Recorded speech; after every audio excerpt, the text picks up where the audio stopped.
Kemudian jika ingin bertanya, bisa melalui room chat atau melakukan mikrofon untuk bertanya secara langsung kepada pemateri di akhir penyampaian materi nanti ya.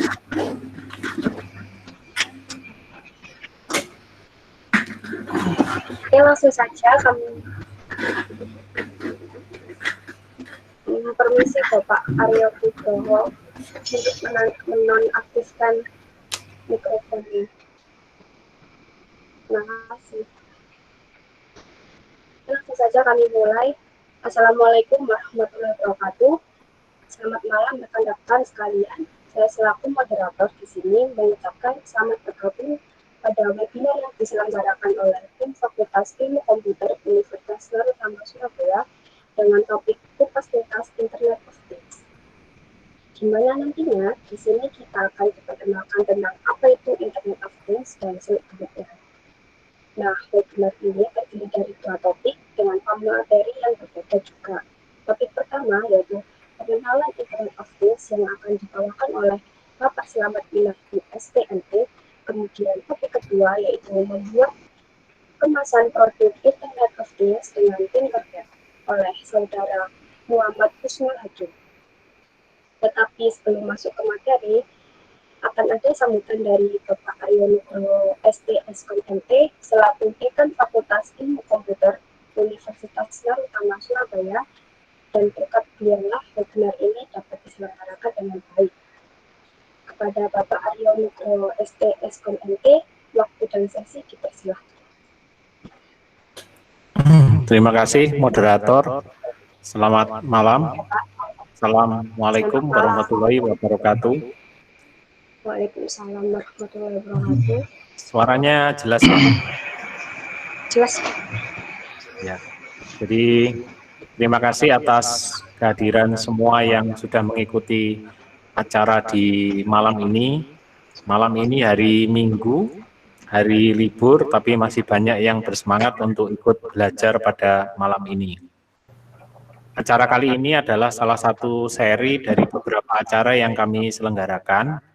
Dalam hal ini penyelenggaranya adalah Fakultas Ilmu Komputer yang didukung oleh Badan Eksekutif Mahasiswa Fakultas Ilmu Komputer.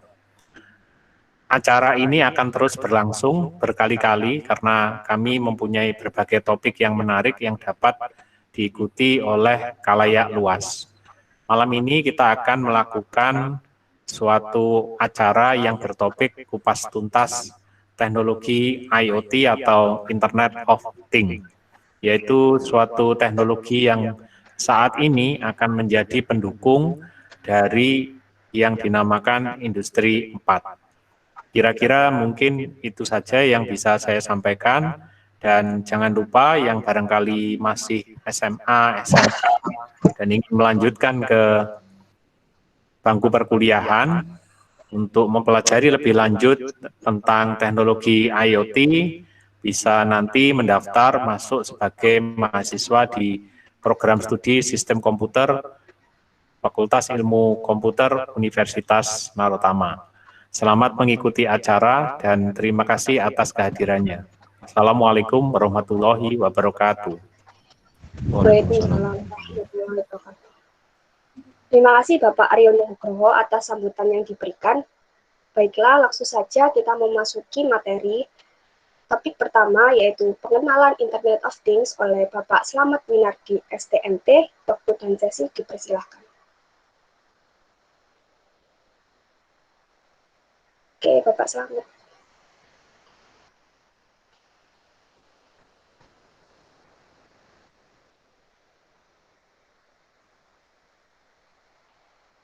Mikrofonnya.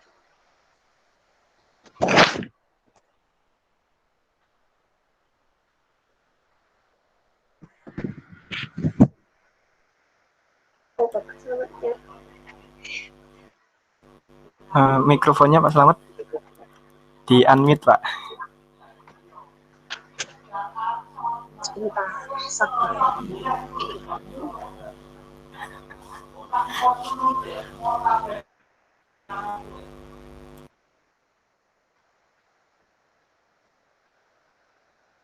Baik Pak, sudah keluar presentasi.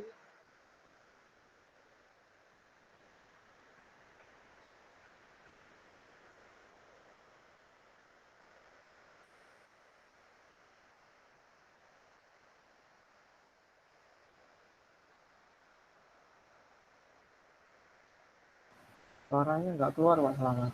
Mikrofonnya, Pak. Di mute itu Pak. Silakan dinyalakan dulu Pak.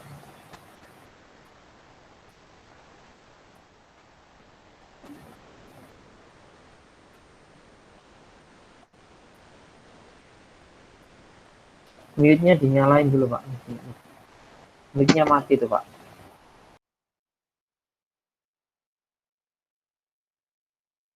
Ya. Tadi sudah nyala. Oke, sudah nyala ya.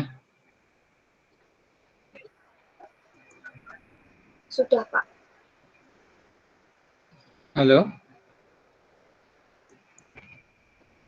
Oke, saya dikasih topik sama panitia. Topiknya untuk kupas tuntas IoT, yaitu pengenalan IoT.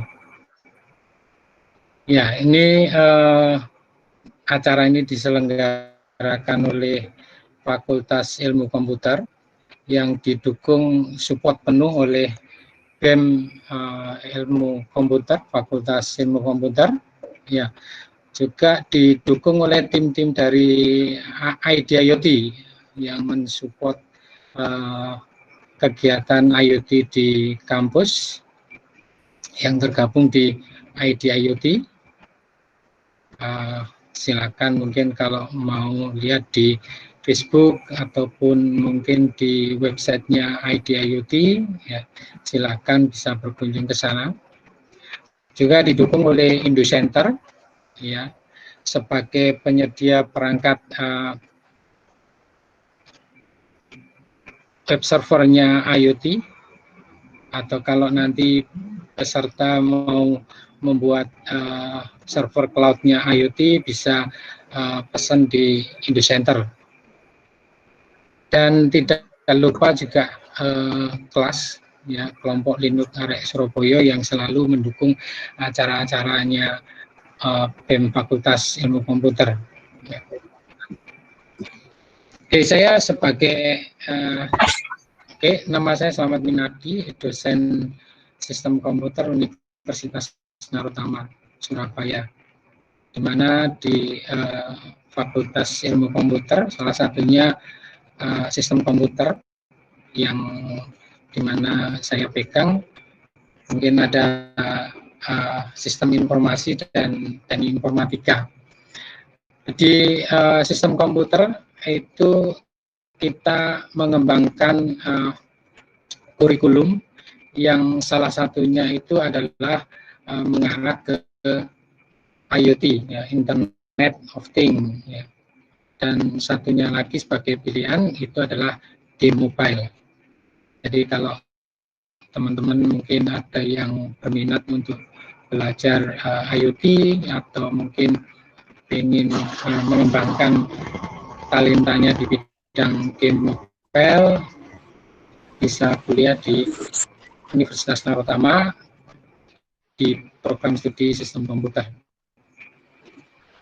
Oke, ya. Berikutnya, apa itu IoT, ya? Ini mungkin kata IoT ini yang lagi booming sekarang di mana-mana. Ya, jadi ini merambah di semua bidang, ya. Jadi tidak hanya sekedar di teknologi informasi saja, tetapi sudah merambah di semua bidang, ya. Ya, apa itu IoT? Ya, bisa kita definisikan seperti ini. IoT merupakan sebuah konsep yang bertujuan untuk memperluas manfaat dari konektivitas internet yang tersambung secara terus-menerus. Sebuah konsep di mana benda atau objek dengan bantuan perangkat elektronik, perangkat lunak, sensor, dan konektivitas internet yang membuat benda-benda dapat bertukar data atau informasi yang menyebabkan benda tersebut bisa saling berinteraksi dan mungkin jauh lebih pintar. Ya, mungkin sebelum IoT ini, jauh sebelum itu sebetulnya hal ini itu sudah ada yang namanya itu M2M, ya, mesin to mesin, yang mungkin kalau pada saat saya masih kuliah, itu dulu yang dikenal. Mungkin kita pakai untuk mengirim data itu kita menggunakan modem ya atau GPRS itu untuk bisa mengirim dari data dari satu tempat ke tempat yang lain, bertukar data atau informasi melalui jaringan wireless ya. Itu dulu ya. Tapi sekarang dengan perkembangan teknologi ya, di mana internet itu berkembang pesat, maka muncullah yang istilah namanya Internet of Things, yaitu menggabungkan atau menyambungkan seluruh perangkat-perangkat di luar itu ke internet. Ya. Jadi di mana nanti satu mesin dengan mesin yang lain itu bisa saling berhubungan, bisa saling bertukar data, bisa saling bertukar informasi. Juga nanti antar mesin dengan manusia, manusia dengan mesin dan lain sebagainya. Ya. Mungkin teman-teman istilah IoT ini juga mungkin ada yang baru dengar atau mungkin ada yang sudah familiar dengan IoT ini. Oke. Nah, ini manfaatnya. Jadi sebelum nanti apa sih yang nanti kita pelajari di sistem komputer terutama itu IoT-nya ya. Nanti kita jelaskan satu persatu. Ya, secara umum ini manfaat IoT itu untuk dunia pendidikan, yaitu mendukung proses pembelajaran dengan mengoptimalkan komunikasi dan interaktivitas baik antar manusia dengan manusia, manusia dengan benda maupun benda dengan benda.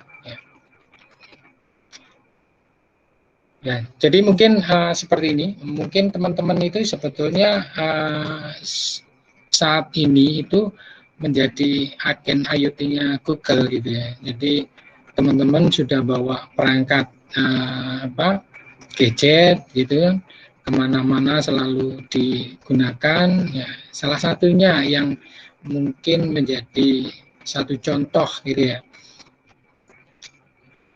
Teman-teman mau pergi ke satu tempat gitu, satu tempat. Nah, tentunya teman-teman akan membuka namanya Google Map. Ya. Nah, di mana di situ teman-teman menggunakan smartphone ini sebagai satu sensor gitu, yang dimana terhubung dengan namanya GPS ya.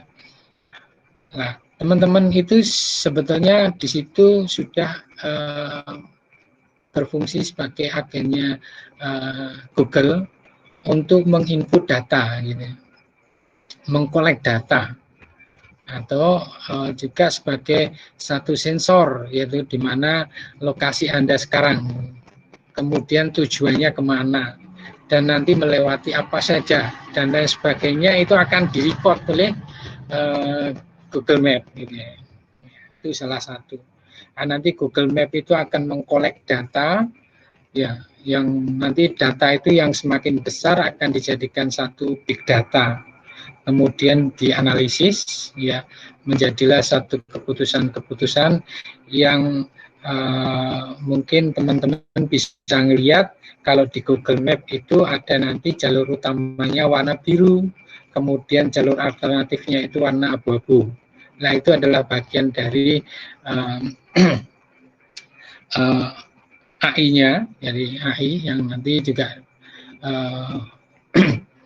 dipakai untuk menentukan keputusan, ya, keputusan mana jalur yang harus dipakai.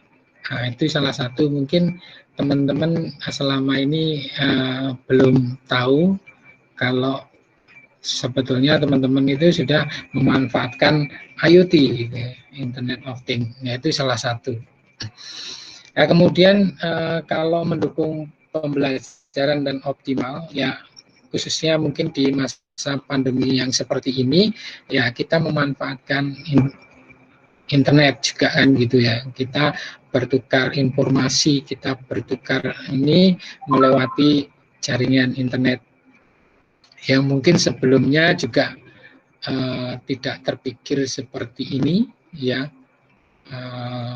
Kita kuliah itu selalu tatap muka, ya, dan ini dipaksa oleh corona untuk kita melakukan perkuliahan atau melakukan seminar atau melakukan workshop dan lain sebagainya secara daring, ya.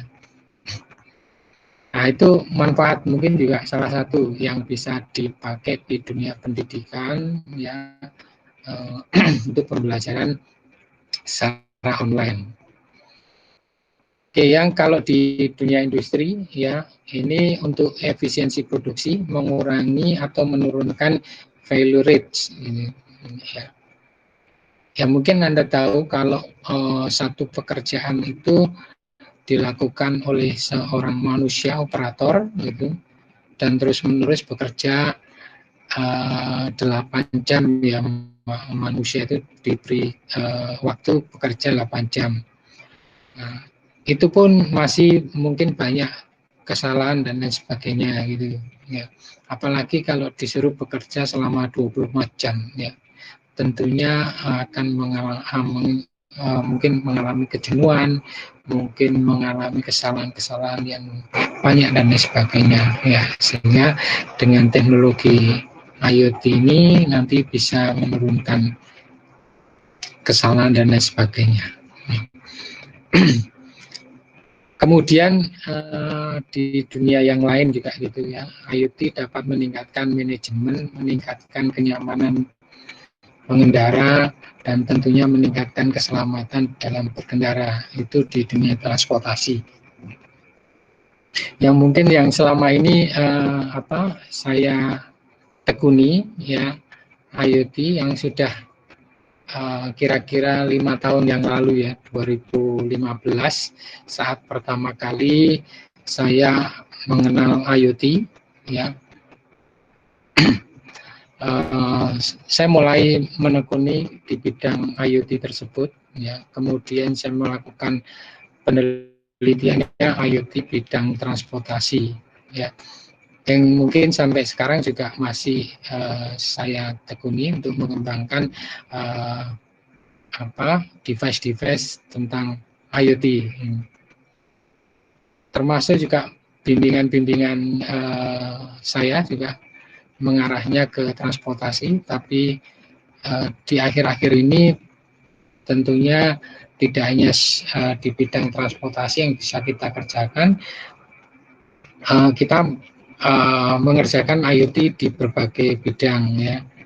Yang terakhir kita sama teman-teman atau mahasiswa untuk mengerjakan IoT kulkas lah, ya, istilahnya seperti itu, kulkas berbasis IoT, ya, di mana di dunia juga sekarang sedang meriset juga IoT bidang kulkas ini, ya, di mana misalkan yang Starbucks itu nanti akan mengetahui produk-produknya yang didistribusikan di seluruh dunia itu terkendali di pusatnya di Amerika sana. Jadi nanti misalkan di tunjungan Starbucks-nya itu seperti apa dan sebagainya, itu semua akan terpantau secara real time, ya. Dan masih banyak lagi mungkin, ya, yang manfaat-manfaat di bidang yang lain, gitu. Mungkin kalau dijelaskan satu persatu nanti waktunya nggak cukup. Nah, ini, ya, nah, ini cukup banyak SP-nya kan, kalau nanti diuraikan manfaatnya satu persatu itu ini cukup panjang waktunya. Nah, ini implementasi IoT itu banyak sekali, ya. Ada di smart infrastruktur, ada customer and home, ya, ini tadi kulkas itu masuk di sini, ya. Ada transportasi, saya lebih banyak menekuni di transportasi di sini, ya. Ada security and surveillance, itu. Ada kesehatan, ya. Ada dan industri, ya. Industri ini sudah cukup banyak. Pernah saya mengikuti salah satu itu HMI ya, Human Machine Interface, yang terhubung dengan PLC. Dia sudah menggunakan teknologi IoT gitu ya. Jadi motor DC, motor AC atau motor DC itu yang ada di satu tempat. Pada waktu itu kita di hotel itu didemokan bagaimana menjalankan, mengukur kecepatan motornya dan lain sebagainya itu dari Taiwan ya, dari pusatnya produksi HMI ya, dari Taiwan sana ya, dengan menggunakan cloud-nya ya, dia bisa men-start motornya, menjalankan, kemudian dia mengontrol kecepatan dan lain sebagainya secara real time ya. Dan yang lain, dan masih banyak, bidang pertanian, bidang sosial dan lain sebagainya, banyak sekali ya yang bisa diimplementasikan oleh IoT ini ya.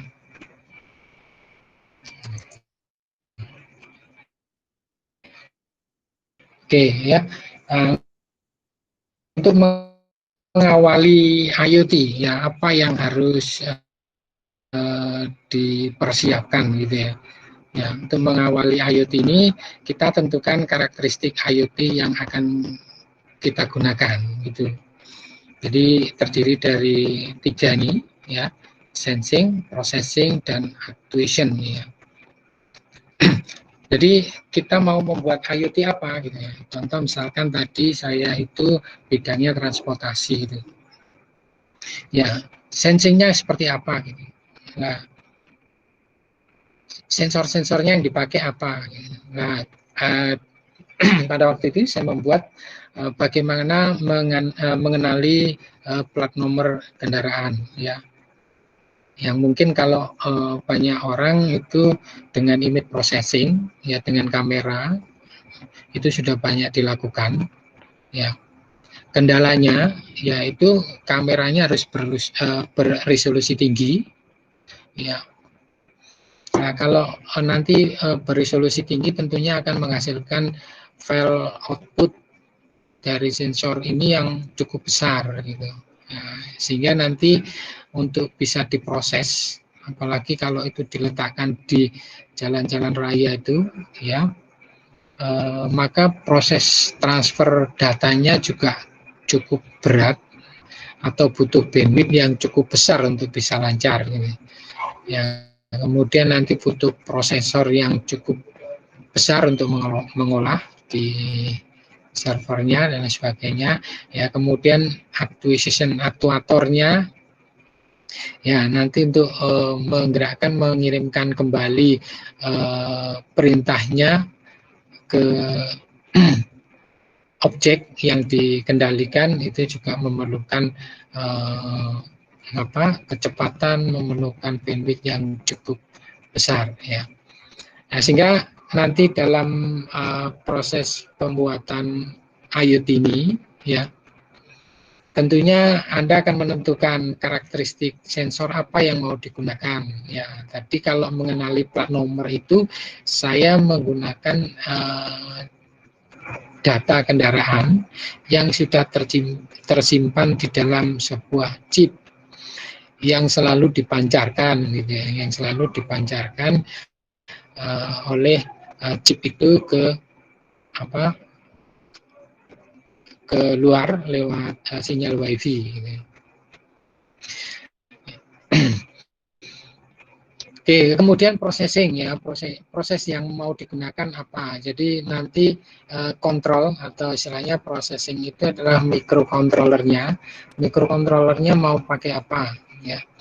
Nah, mungkin kalau orang sekarang lebih mengenal namanya processing Arduino gitu ya. Arduino yang booming yang sekarang ya. Hampir semua orang itu kenal dengan boardnya Arduino gitu ya, board Arduino. Nah, kemudian aktuatornya apa? Mungkin hanya nanti ditampilkan di display saja, atau dia menggerakkan motor atau apa sajalah yang mungkin nanti bisa dibuat atau ditentukan karakteristiknya, sehingga nanti bisa dipilih sensornya menggunakan apa, prosesornya menggunakan atau kontrolernya menggunakan yang mana, dan aktuatornya seperti apa gitu. Nah, itu untuk mengawali IoT. Oke ya. Nah, ini kebutuhan ya, kebutuhan boardnya itu kalau IoT-nya kita sesuaikan dengan jarak gitu ya. Kalau jaraknya cukup dekat, ya tidak lebih dari 10 meter gitu ya, untuk apa, koneksi ke controller atau ke internetnya, ke jaringan, itu cukup kita bisa menggunakan Bluetooth ya. Jadi sensornya mungkin pakai yang dekat-dekat gitu, Bluetooth ya, tidak lebih dari 10 meter kita bisa pakai modulnya Bluetooth ya, mengendalikan robot dan lain sebagainya gitu, bisa pakai ini ya. Kalau agak jauh ya, sekitar mungkin antara 50 sampai 100 meter lah gitu ya kira-kira, dan itu pun kalau di ruang terbuka ya jaraknya lebih dari 10 meter lah gitu ya, lebih dari 10 meter. Kalau Bluetooth sudah sinyalnya sudah melemah gitu, kalau lebih dari 10 meter maka kita ganti portnya atau device-nya, kita menggunakan WiFi gitu ya. WiFi ya. Kemudian kalau itu kemudian koneksinya jauh ya, jarak jauh ya, maka kita bisa menggunakan IoT itu menggunakan yang modul GSM ya. Ya, jadi yang sudah didukung oleh provider jaringan ya, itu kita bisa memanfaatkan itu ya. Jadi modulnya SIM 800 atau mungkin yang terbaru lagi itu SIM 7000 dan sebagainya ya. Cukup mahal yang SIM 7000 itu ya. SIM 800 yang cukup terjangkau ya, harganya kira-kira 100-an ribu lah gitu ya. Bisa menjangkau cukup jauh ya, dengan dibantu oleh paket data ya, yang nanti mungkin di satu tempat itu mengirimkan data ke tempat yang cukup jauh gitu ya, yang sudah lebih dari jangkauan WiFi ya. Jangkauan WiFi sudah lebih, atau mungkin sekarang itu sudah hampir di mana-mana itu ada jaringan WiFi itu ya. Ya mungkin jadi ini bisa dimanfaatkan ya.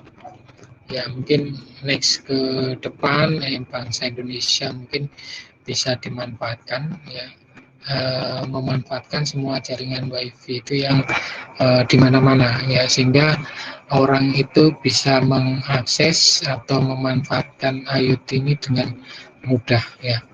Salah satu contoh negara yang sudah open yang seperti itu, jadi waktu saya ke Korea itu hampir di mana-mana WiFi-nya itu free gitu ya. Jadi tidak ada passwordnya gitu. Masuk ke sana langsung bisa connect, mas. Pergi ke sini bisa connect dan lain sebagainya. Ya. Oke, bangsa Indonesia masih belum ke sana, tapi akan menuju ke arah ke sana. Nah ini ya, jadi sebelum nanti menggunakan port yang mana yang itu ya, saya kasih satu perbandingan gitu ya. Jadi mungkin yang sudah Anda tahu ya, modul Arduino Uno ini ya, dan familinya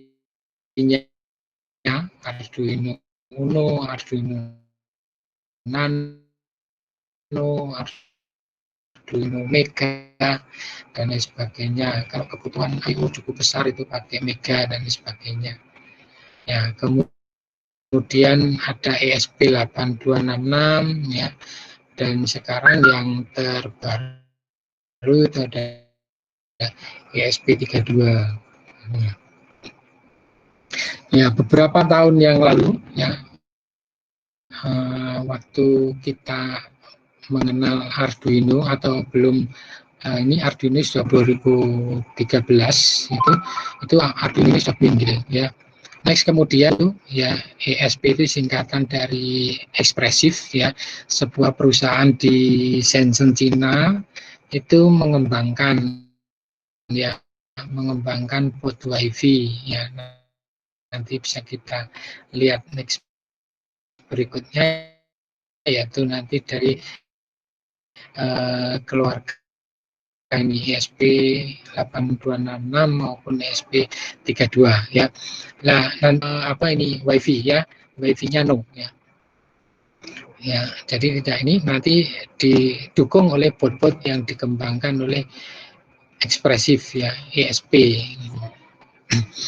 Nah, ini kalau lihat perbandingannya ya, jumlah prosesor itu SP32 itu sudah dual core gitu ya, dual core. Ya, kemudian SP8266 itu single core gitu. Ya, Arduino ini juga pakai satu chip ya. Satu chip yang dimana Arduino itu menggunakan chipnya ATmega ya. ATmega itu arsitekturnya ATmega itu 8 bit ya, cukup kecil gitu ya. Nah, ini ESP ekspresif, ini industri ekspresif ESP mengembangkan arsitektur mikrokontrolernya 32 bit ya, beda 4 kali lipat ya. Nah, berarti nanti kecepatan datanya juga 4 kali lipat lebih cepat ya. Nah, nanti kalau kita bisa next berikutnya diagendakan untuk praktek, kita kan bisa tahu ya perbandingan Arduino saat upload saja, upload program di chip ya, dengan ESP itu dengan menggunakan software. Kalau yang Arduino itu pakai Arduino IDE, kalau ESP itu bisa pakai Arduino IDE ya, itu juga akan mengikuti prosesnya ini jadi lebih lambat ya. Nanti dengan program yang baru yaitu MicroPython maka akan disupport ya, kecepatan upload datanya ke chip itu akan jauh lebih cepat dibandingkan Arduino. Ya, frekuensi clocknya juga Anda bisa lihat di sini juga Arduino cuma 16 MHz maksimal. Ya, ESP 80 ya. Ini WiFi seperti ini, Arduino nggak punya ya. Bluetooth, nah itu ESP32 punya Bluetooth juga yang 8266, atau juga yang mungkin teman-teman di Narotama itu yang sekarang pakai Wemos D1 mini itu. Nah, itu chipnya ESP8266. RAM-nya ini juga sangat berbeda ya. Arduino ini cuma 2 kilo, ini yang ESP32512. Flashnya juga seperti itu, ini hanya 32 kilo, dipotong bootable-nya itu setengah kilo ya, jadi tinggal 31. Itu pun kalau yang Arduino sepengalaman saya ya, programnya kalau di compile itu heksanya lebih dari 60%, programnya nggak stabil itu. Nah, itu di Arduino salah satu kelemahan. Ya, GPIO-nya juga Anda bisa lihat di sini IO-nya. ESP punya 36 dan lain sebagainya ya. Sistem busnya ya, sistem busnya Anda bisa lihat di sini cukup komplit juga. Ada SPI, ada I2C, ada Watt, ada I2S ya, dan ada CAN, controller area network ini yang cukup mumpuni. Nah, kemudian ini SPI ya, I2C, Watt, dan I2S ya.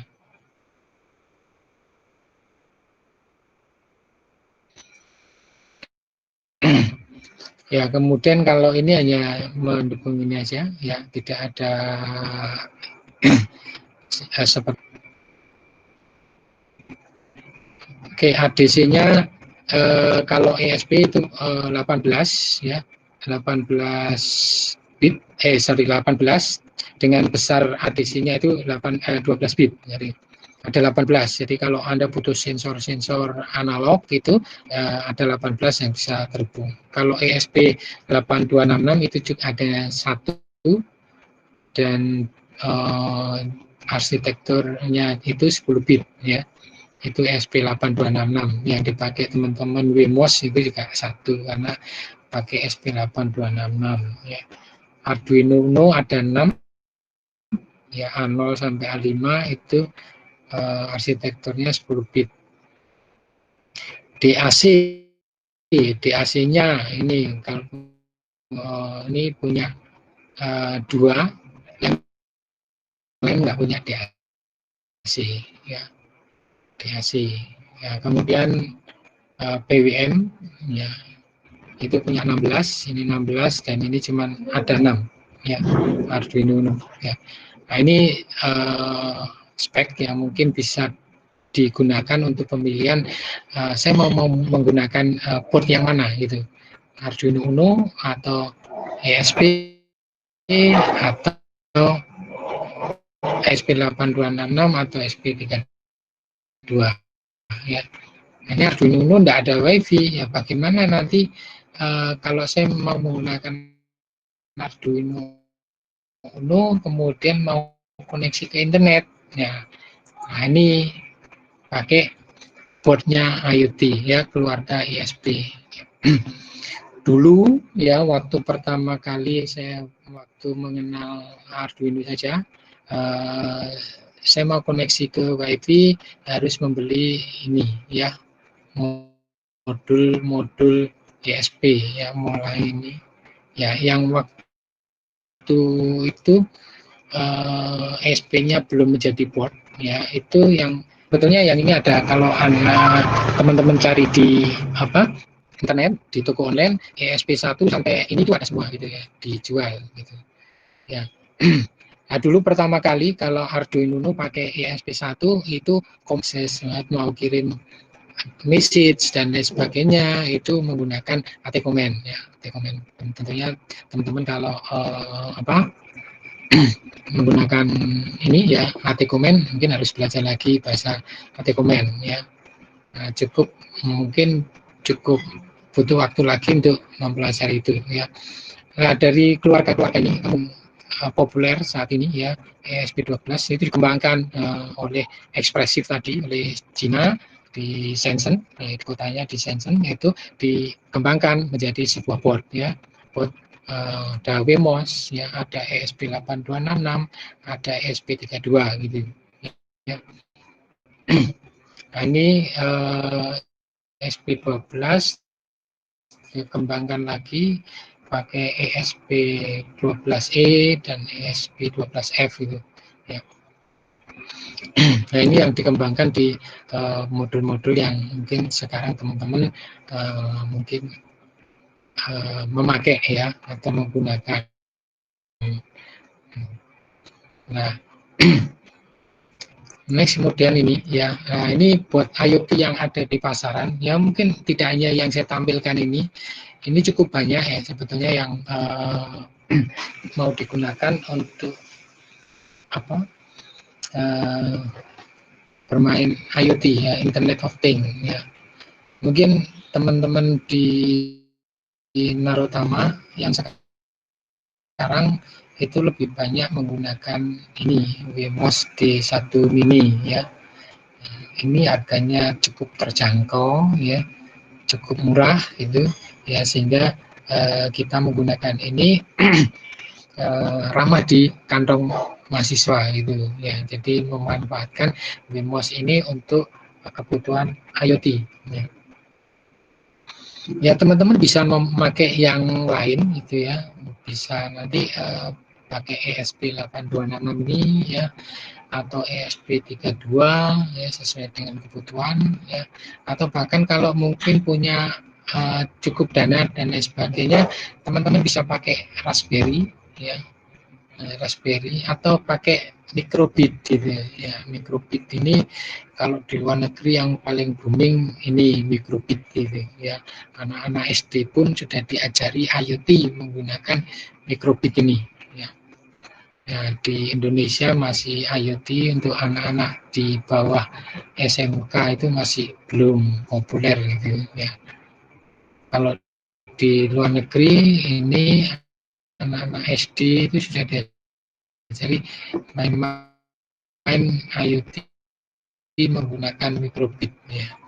Cuman mikrobit ini cukup mahal gitu ya, tidak ramah di kantong mahasiswa ya. Ini kecil gini, barangnya kecil, harganya cukup lumayan gitu ya. Kalau untuk spek yang cukup besar ini menggunakan Raspberry ya, bisa connect ke monitor gitu, bisa diinstalli Linux ya, atau diinstalli OS yang lain ya, Android dan lain sebagainya untuk pengembangan IoT yang berskala besar bisa memanfaatkan Raspberry ya. Atau kalau tadi yang saya jelaskan dari awal, kalau tempatnya jauh ya, mungkin di gunung-gunung itu misalkan ya, di tempat-tempat gunung yang tidak ada jaringan WiFi, tapi di situ sudah ada BTS-BTS-nya operator GSM, maka teman-teman bisa menggunakan modul GSM ini ya. Jadi nanti terkoneksi dengan BTS-nya di situ dan nanti koneksi ke servernya provider dan akan dikirim ke mana ya, ke channel, ke web atau ke mana sesuai dengan apa rangkaian atau aplikasi yang dikembangkan oleh teman-teman. Oke ya, jadi ini buat ESP8266 itu juga cukup banyak ya, jadi dikembangkan oleh beberapa vendor gitu, bahkan mungkin kalau satu persatu ini ya juga cukup banyak ya. Nah, ini kalau teman-teman yang kemudian kita pakai yang D1 mini gitu ya, yang ini ya. D1 ini namanya Wemos gitu ya, Wemos yang mungkin yang lama itu D1 saja, yang sekarang udah ada yang mini gitu ya. Kalau kebutuhannya nanti sesuai dengan boardnya Arduino, nanti pakai yang Wemos D1 R1 ini ya. Kalau yang kecil nanti yang pakai yang mini ya. Atau nanti yang ESP8266 itu dia not MCU ya, ya dia menggunakan modul yang ini ESP12 gitu ya, 8266 ya, yang kemudian juga dikembangkan lagi yang pakai bootnya ESP yang 12E itu jadi not MCU 1.0 gitu. Gitu. Atau teman-teman kalau mau pakai yang lain ya silakan gitu, monggo. Ini banyak sekali bot yang bisa dimanfaatkan untuk aplikasi IoT ya. Ini ESP keluarganya ESP8266 ya. Jadi kemudian next ini lebih banyak lagi nih bot yang keluarganya ESP32 ya.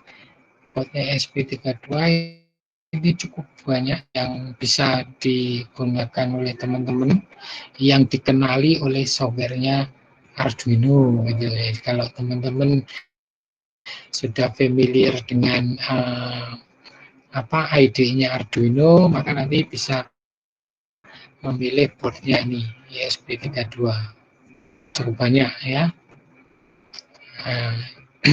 Nggak tahu ini semuanya ini ada di toko online atau enggak ya, saya enggak tahu, enggak ngecek satu persatu ya, tapi sebagian besar juga sudah ada di toko online ya, jadi teman-teman bisa memanfaatkan.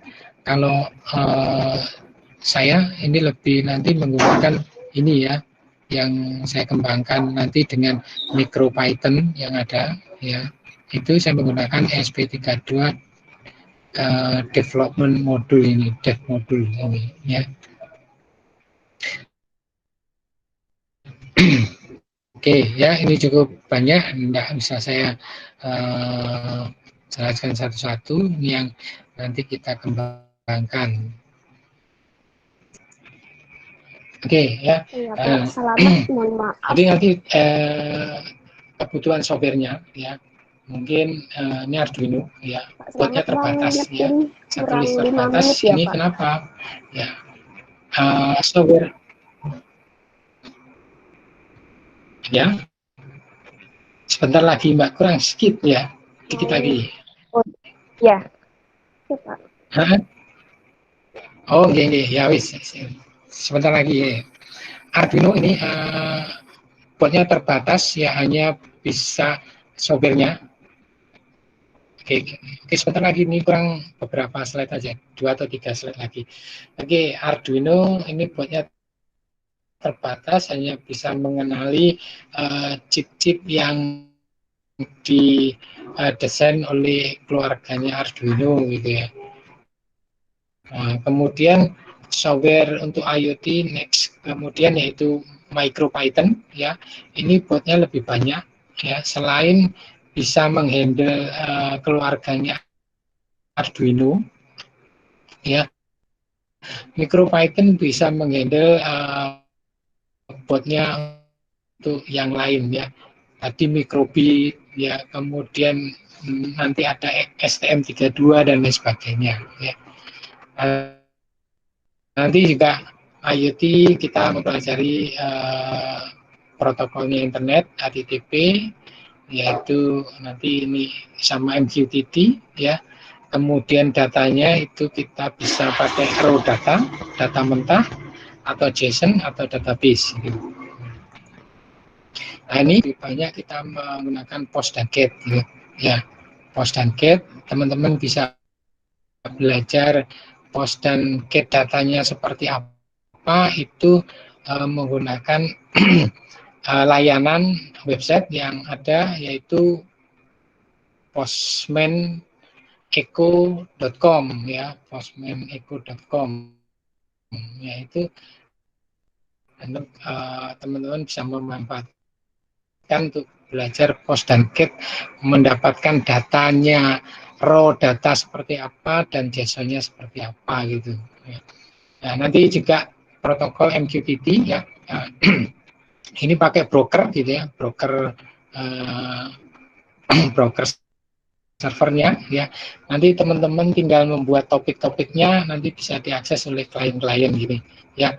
Nah, nanti kalau ingin mempublish, ya, mengirim data, tinggal publish. Kalau nanti ingin mendapatkan data dari brokernya, tinggal subscribe, gitu aja. Itu di protokol MQTT. Teman-teman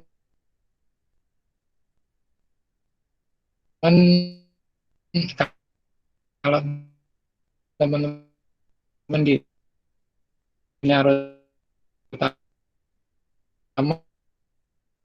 sudah yang mengembangkan pakai Node-RED gitu, ya. Nah, teman-teman bisa mengembangkan pakai yang lain. Oke, nah ini kalau raw data, ini datanya yang diterima seperti ini, nanti di parsing, ya, dipisah-pisahkan untuk bisa mendapatkan apa yang diinginkan di raw data ini, ya. Oke, ya, kalau data JSON nanti sudah tersusun rapi ini seperti ini, ya. Nanti teman-teman tinggal mengambil mana yang mau dibutuhkan, ya. Ini salah satu nih yang mungkin saya comot dari layanan untuk belajar HTTP, post dan get, yaitu pakai Postman Eco, ya. .com. Nanti teman-teman bisa melihat di sana.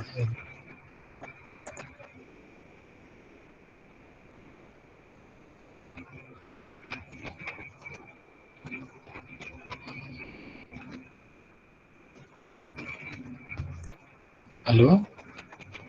Halo, masih dengar? Dengar kok, Pak. Dengar, Pak.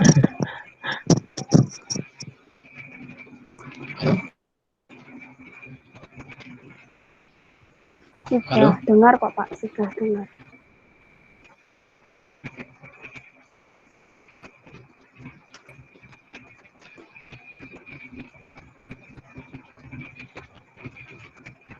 Nah, sudah. Halo? Oke, karena tadi juga langsung closing. Oke,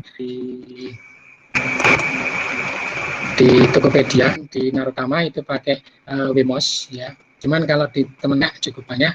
Nah, ini di Tokopedia, kalau teman-teman di Tokopedia itu searching nanti DIY modul IoT gitu ya, module gitu ya.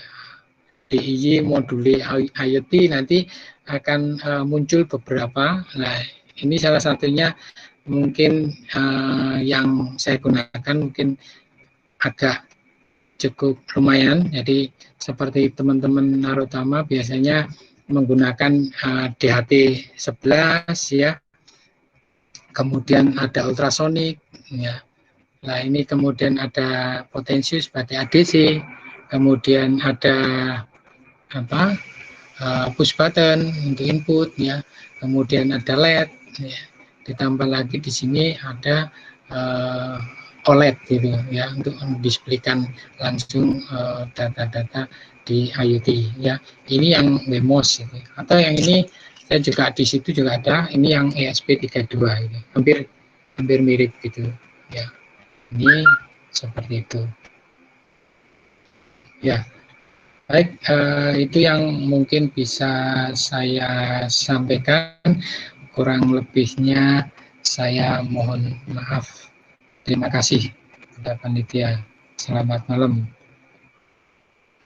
Terima kasih Bapak Slamet Winardi untuk ilmu yang telah diberikan. Selanjutnya topik kedua yaitu membuat kemasan produk Internet of Things dengan Tinkercad oleh saudara Muhammad Husnul Hakim. Waktu dan sesi dipersilahkan.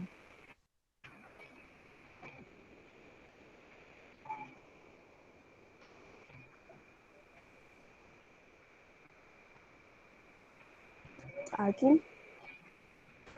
Siap, halo. Oke, bisa dimulai. Tak goblok kanannya. Bentar ya.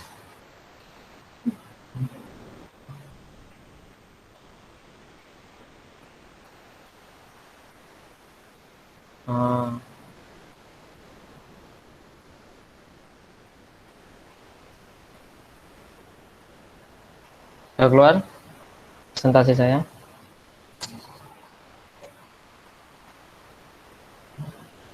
Sudah.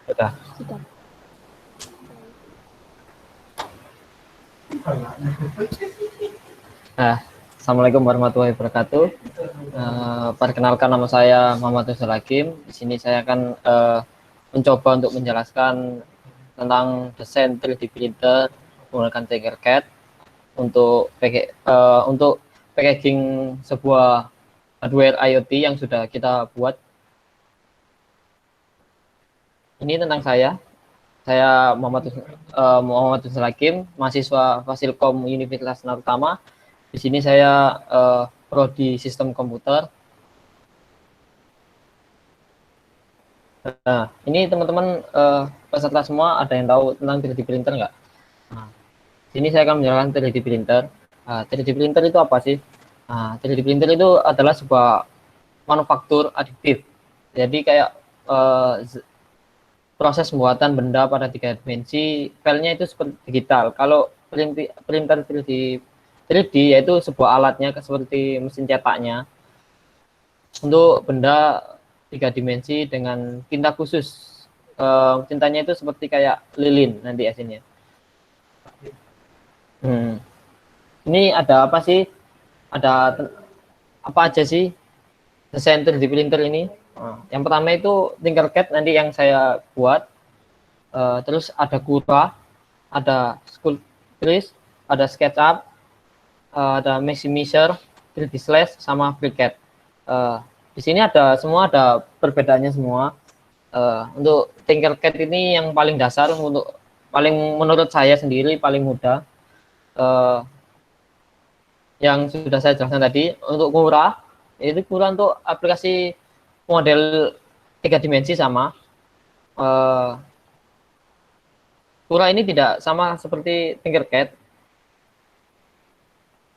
Yang dapat digunakan untuk Cura ini yaitu membuat model 3 dimensi, mengiris sebuah lapisan dari desain. Dan Cura ini filenya juga bisa berupa format G-code. Untuk selanjutnya yang ketiga yaitu Sculptris. Sculptris ini hampir sama kayak Tinkercad, membuat model dengan desain geometris untuk merancang sebuah bentuk yang lebih organik. Sculptris ini tergolong lebih simpel dengan beberapa fungsi untuk membuat model dengan bentuk patung. Nah, untuk SketchUp ini yaitu lebih tepatnya nggak cocok sama Tinkercad atau Sculptris ini, karena SketchUp ini membuat desain 3D yang berupa menyerupai patung. Mungkin perangkat lunak yang bergantung pada garis-garis lurus dalam membuat sebuah model untuk keperluan desain yang akan dibuat. Yang selanjutnya adalah Maximixer, yaitu merupakan perangkat lunak yang dicoba untuk membuat model dalam bentuk patung 3 dimensi yang organik, menggunakan mesh segitiga yang akan membantu membuat permukaan yang halus dan rata. Untuk 3D Slash, yaitu sebuah desain yang berbentuk kotak-kotak. Untuk 3D Slash ini, desain kotak-kotak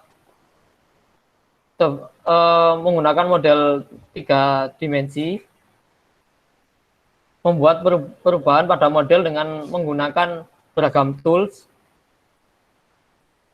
3D Slash ini juga ada model VR-nya juga. Untuk yang terakhir, FreeCAD, yaitu salah satu alat pemodelan 3D parametrik yang akan membuat desain geometris presisi. Untuk FreeCAD ini hampir sama kayak Tinkercad, cuman FreeCAD ini kelebihannya lebih presisi aja, detail-detailnya juga. Untuk saat pencetakan juga dia bisa melihat kalau misalnya ada miss saat mencetak juga. Nah, apa sih Tinkercad itu? Nah, Tinkercad itu merupakan aplikasi desain 3D online yang cocok digunakan untuk pemula.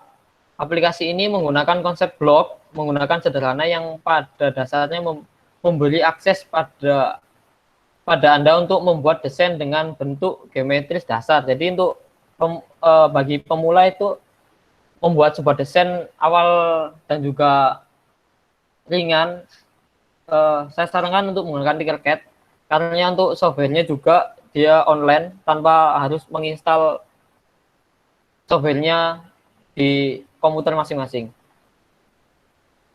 Nah, selanjutnya mari kita coba sebuah project. Teman-teman bisa mencoba project atau bisa juga mengikuti kita belajar untuk membuat desain menggunakan Tinkercad. Silakan kunjungi situs www.tinkercad.com. Nah, silakan login menggunakan akun Gmail masing-masing.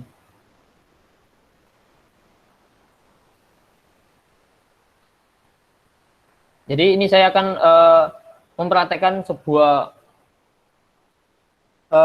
mencoba untuk mempraktekkan membuat sebuah desain.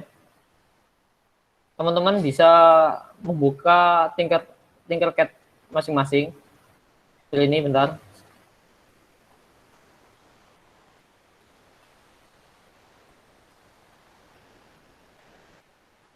Nah, ini.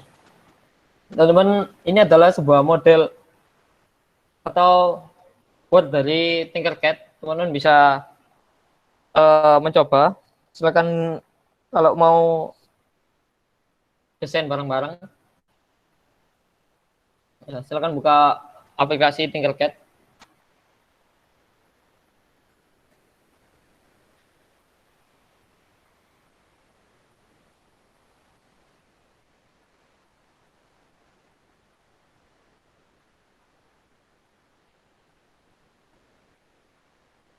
Ini, bentar, mohon maaf.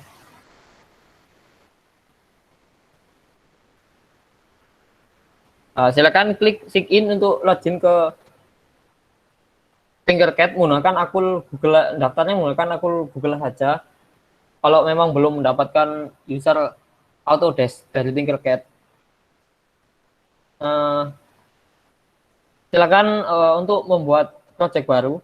Ini contoh project yang akan kita buat juga nanti. Apa aja sih komen-komen yang digunakan untuk Tinkercad? Ini dasar untuk menggunakan komen di Tinkercad. Nanti kita akan menggunakan Ctrl L, Ctrl G, Ctrl Shift G, drag and drop. Fungsinya untuk apa sih? Untuk Ctrl L itu yaitu mengunci sebuah project. Jadi kalau kalian desain memasukkan sebuah box yang ada di Tinkercad, jangan lupa untuk menguncinya supaya tidak merubah sebuah posisi, ukuran, dan juga bentuk. Nah, untuk Ctrl G ini untuk menggroup sebuah project, jadi untuk menggabungkan sebuah project yang akan kita buat nanti. Ctrl Shift G ini untuk melepas sebuah project yang sudah kita grup tadi, atau apabila memiliki kesalahan nanti bisa di ungroup. Drag and drop ini untuk memindahkan objek yang akan kita pakai nanti, tools yang ada di Tinkercad. Nah, ini contoh simple yang saya buat kemarin, yaitu membuat remote berbasis IoT juga. Ini dari komunitas kami di IoT yang ada di Fakultas Ilmu Komputer, khususnya anak-anak SK ini biasanya. Nah, ini nanti kita akan mencoba untuk membuat sebuah model-model remote. Terima kasih. Ini untuk presentasi saya. Mari kita lanjut untuk membuat project yang akan kita buat.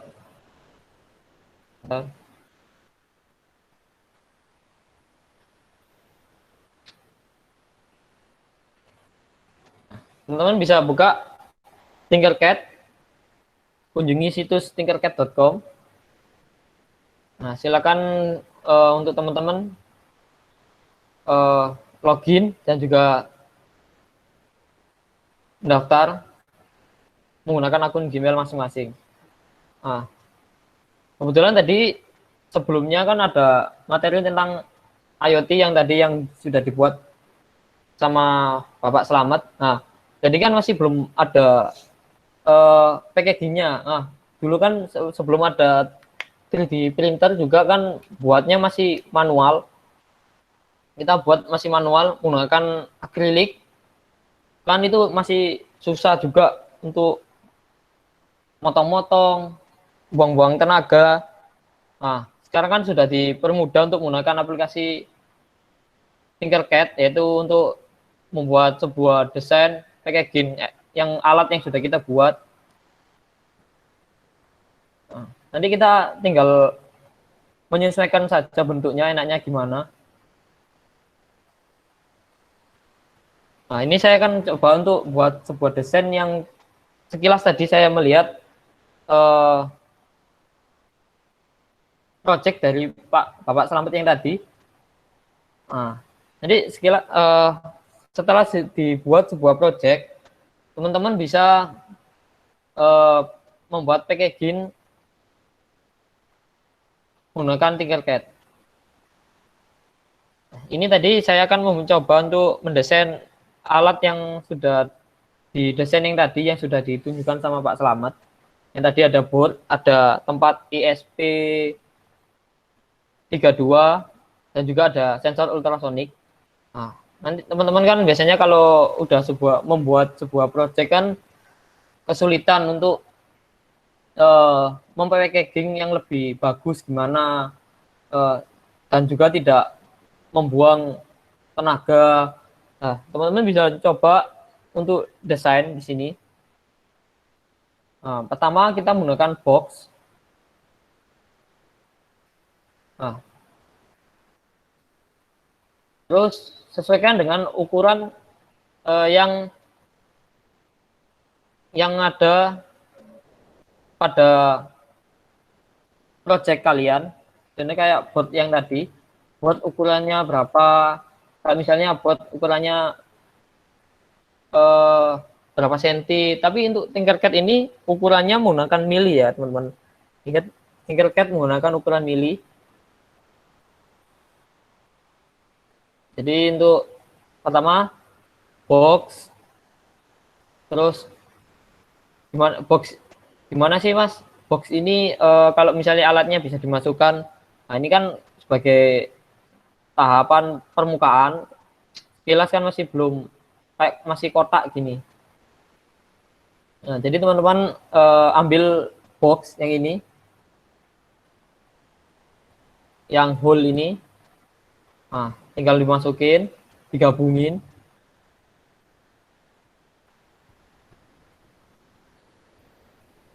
Nah, ini pertama kita harus sesuaikan ukuran project yang tadi, panjangnya berapa, tingginya berapa.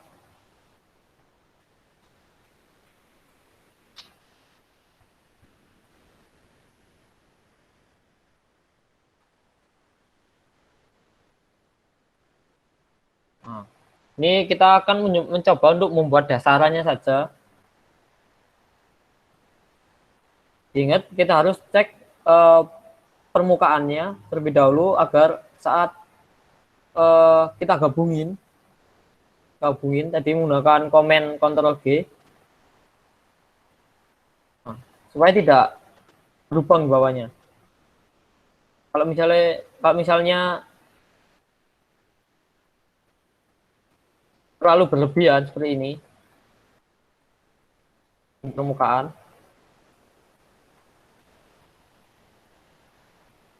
nah seperti ini. Nah ini kan tembus istilahnya. Kalau di grup kan dia kan juga permukaannya juga berlubang seperti ini. Nah,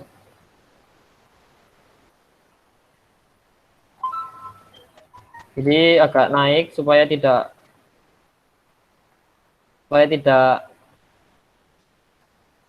berlubang permukaannya, dicek terlebih dahulu.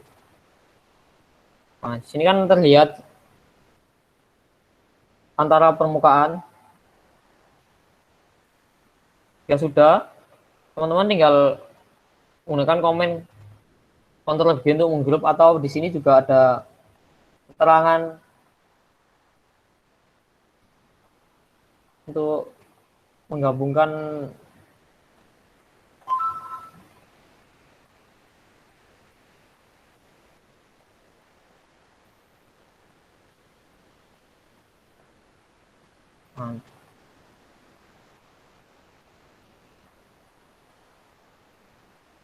untuk menggabungkan ini sebuah proyeknya menggunakan Ctrl G, itu cara simpelnya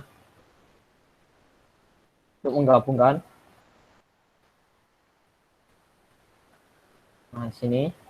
Nah, terus tadi yang sebelumnya kan menggunakan sensor ultrasonik. Kan ultrasonik kan itu untuk mengukur jaraknya, supaya jaraknya terdeteksi kan otomatis depannya sini harus berlubang, agar tahu seberapa ukuran dari ultrasonik, itu berapa lingkarannya, supaya saat pemasangan jauh lebih bagus. Jadi kita harus melihat data dari sensor ultrasonik.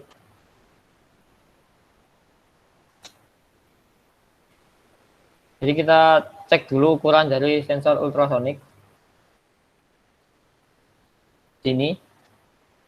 Nah, ini untuk permukaan, lingkarannya berapa. Nah, agar saat dicetak juga hasilnya lebih bagus dan enggak terlalu lebar, dan juga pas, enggak kesempit, dan juga enggak sempit-sempit atau sempit-sempit banget gitu, biar enggak saat pemasangan juga muat. Ini kita lihat ukuran ujungnya ini, ukurannya 16,3 mili.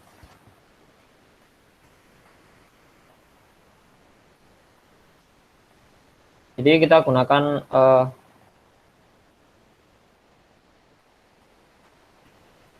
ini silinder, terus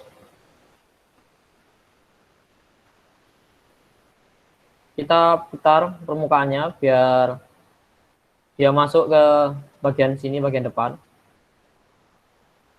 Nah, teman-teman bisa tentuin aja bagian depannya sini atau sini. Putar sesuai. Nah, ini.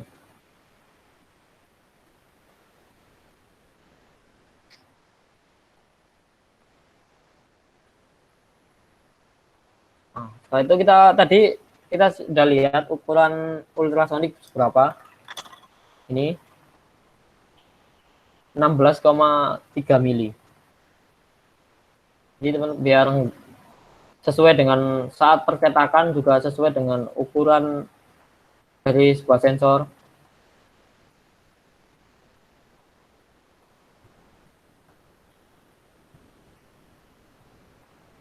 Ini 16,3.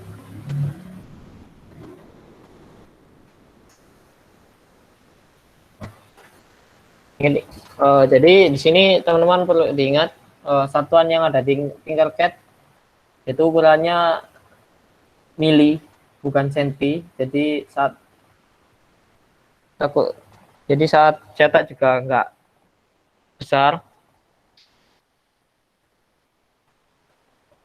Ini juga sama karena posisi lingkaran.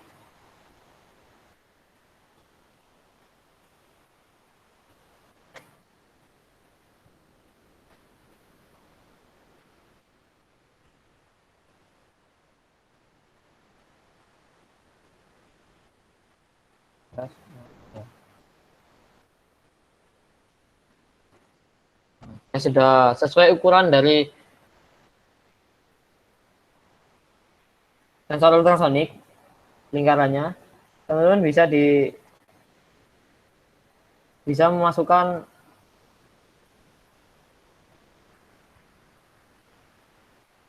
lingkarannya ke dalam box.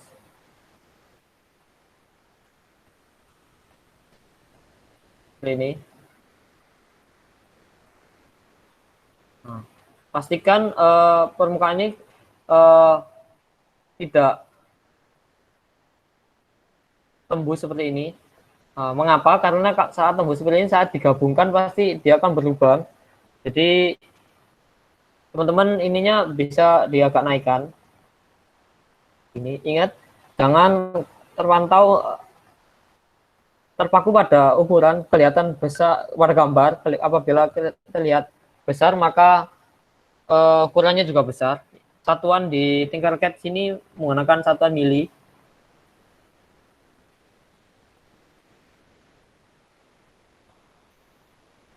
Nah, kita lihat, kita cek kembali permukaan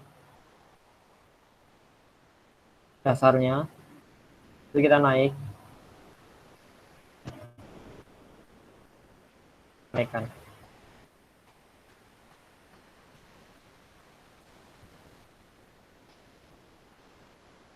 Ini.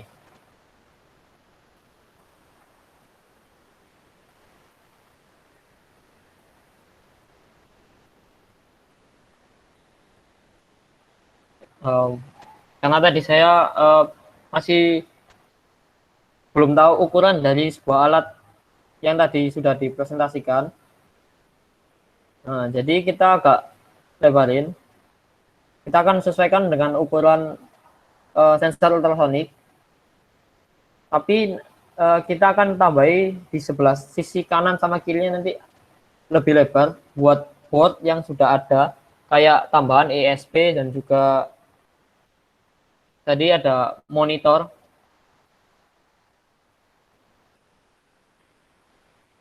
Ukuran samping kanan kirinya 45,7.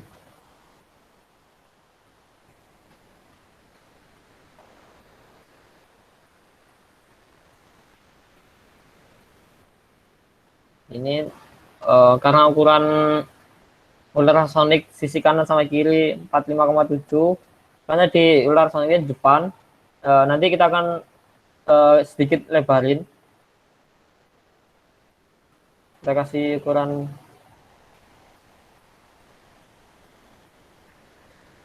70. Nah, ini untuk bagian sisi depan dari sensor ultrasonik. Nah, kita lihat sisi depannya ini sama.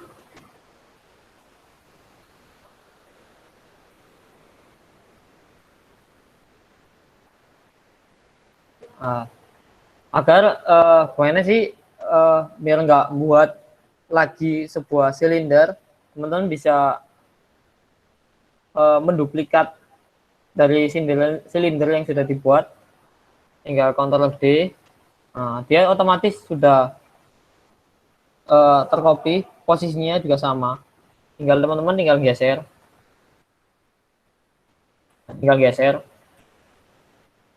ini. Ingat ukuran ininya juga ini.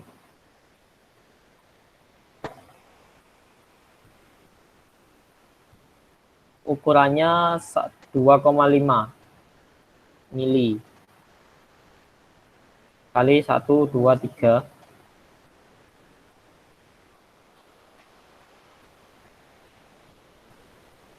Jaraknya.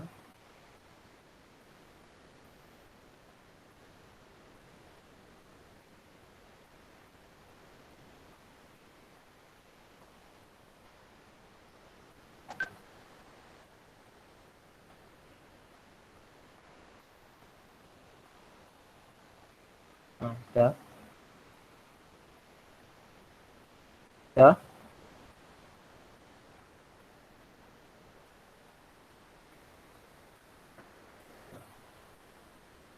Jika sudah, teman-teman tinggal menggabungkan semua, gunakan Command Ctrl G.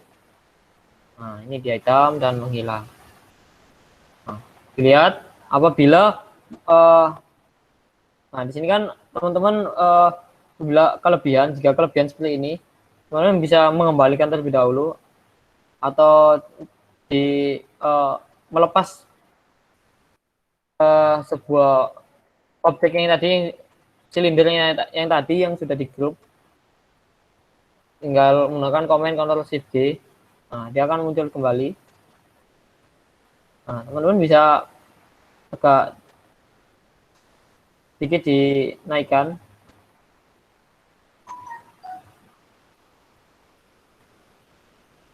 Ini. Lalu kita grup kembali. Ini untuk sensor ultrasonik. Nanti kan di belakangnya juga ada sensor ESP. Jadi untuk teman-teman bisa menyesuaikan dari project yang sudah dibuat.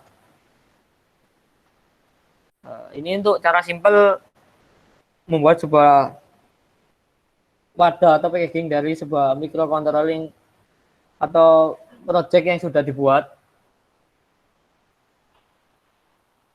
Seperti ini.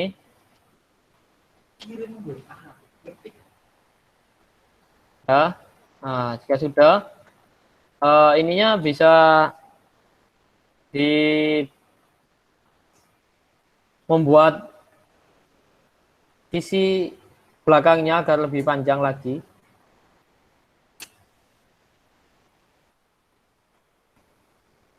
Ini dan enggak berubah ya ukurannya, ininya diperpanjang. Nah, ini kasih 70. Ini perkiraan untuk sebuah ISP yang sudah ditunjukkan project sebelumnya. Setelah selesai, kita membuat sebuah penutup. Teman-teman bisa buat penutupnya sesuai keinginan di model seperti apa.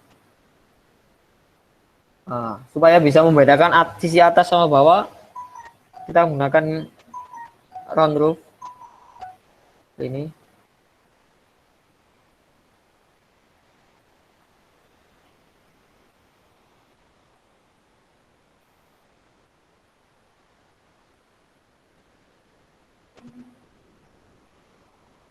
Ini udah.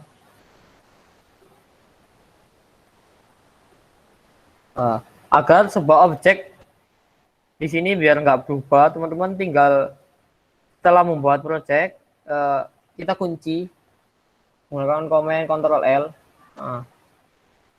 Seperti ini. Tandanya ungu.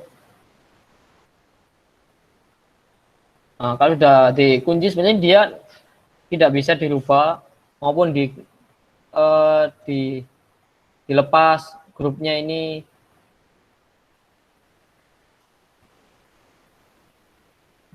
Setelah itu kita ambil sisi permukaannya ini.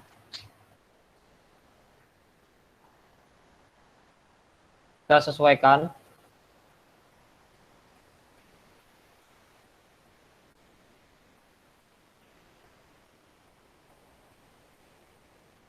Katanya gini. Ctrl L 70 kali 70. Jadi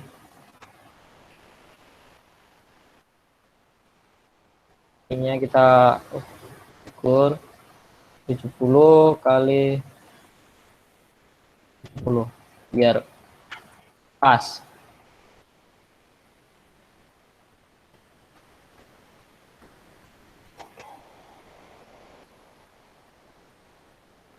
Udah.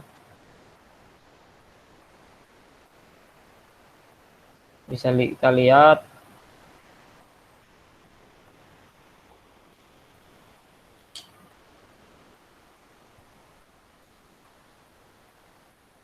kita pasihin, kita masukkan, kita ambil tempelin.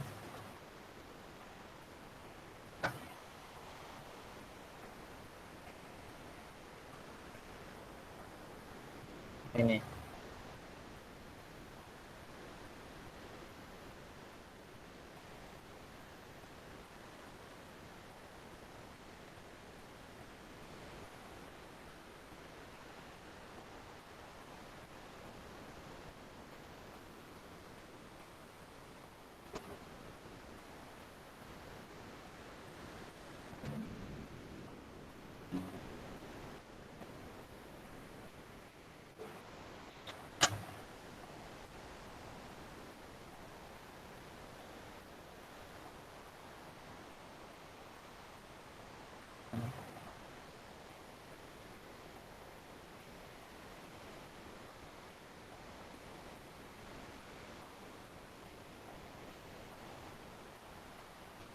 Ininya kita lihat presisinya.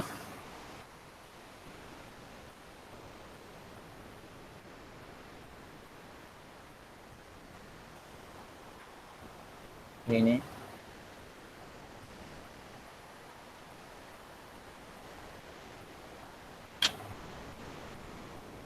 Ini. Nah, teman-teman tinggal kurang lebihnya seperti ini. Tinggal ganti warnanya apabila sama, tinggal menyesuaikan ini. Setelah sudah terbuat, teman-teman bisa mengelok atau mengunci agar projectnya tidak berubah seperti ini. Nah, pesan dari saya, kalau apabila sudah membuat sebuah packaging project, jangan lupa buat memasukkan sebuah desain atau logo dari teman-teman agar tidak tidak dikira meniru atau menyentuh dari project yang lain. Teman-teman bisa masukkan logo masing-masing. Gimana sih masukkan logo? Ingat, apabila ingin memasukkan sebuah logo, gunakan formatnya menggunakan format SVG. Jadi di sini ada tulisan import. Nah, di sini Tinkercad hanya menyupport format file jenis STL, OBJ, sama SVG. Nah, ini akan saya coba untuk masukkan logo komunitas kayak ini, ID IoT. Kita drag and drop aja. Nah, ininya kita berupa art. Ini. Kita tunggu.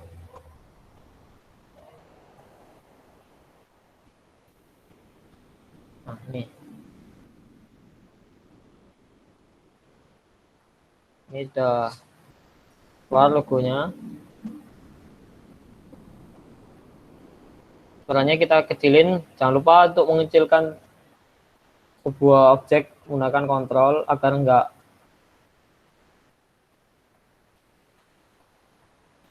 biasanya untuk teman anak-anak desain, untuk mengecilkan supaya enggak merubah besar kecilnya seperti ini biar enggak terlalu lonjong atau gepeng seperti ini. Nah, kita tekan dan juga menekan sebuah keyboard shift seperti ini. Nah, agar tidak merubah sebuah ukuran.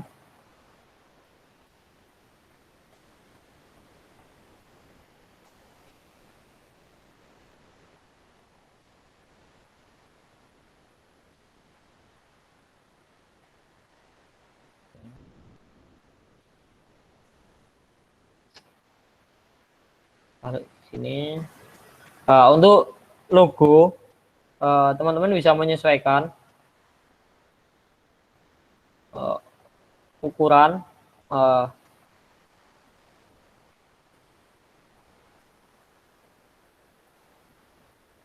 Ini.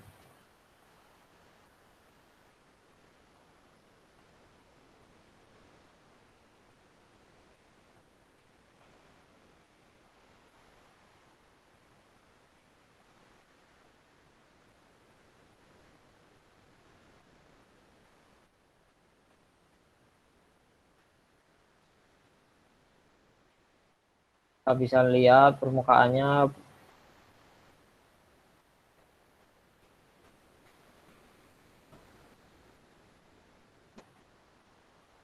Tarik.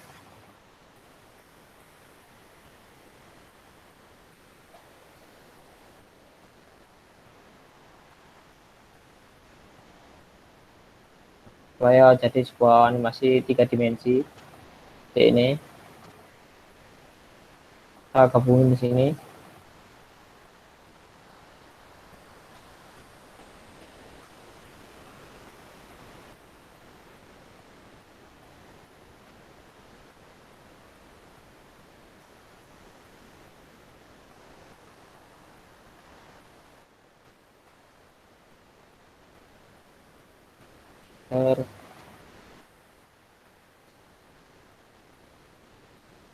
Ini.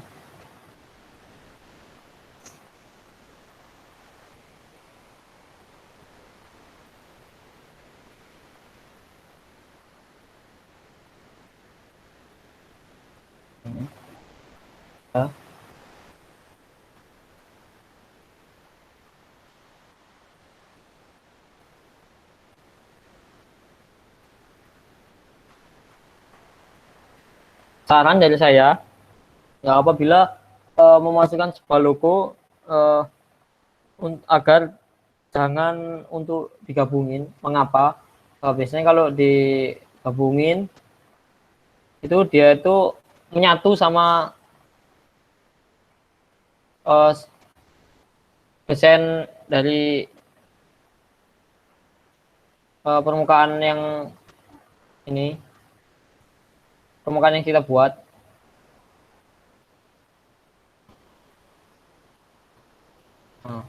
Saran untuk lebih menonjolkan. Mengapa? Karena mesin 3D printer itu kelemahannya satu, dia tidak bisa mencetak presisi apabila terlalu kecil. Biasanya entah itu kalau misalnya agak masuk seperti ini, biasanya tempat di sininya itu tidak tercetak. Mengapa? Karena 3D printer itu hanya menggunakan satu warna.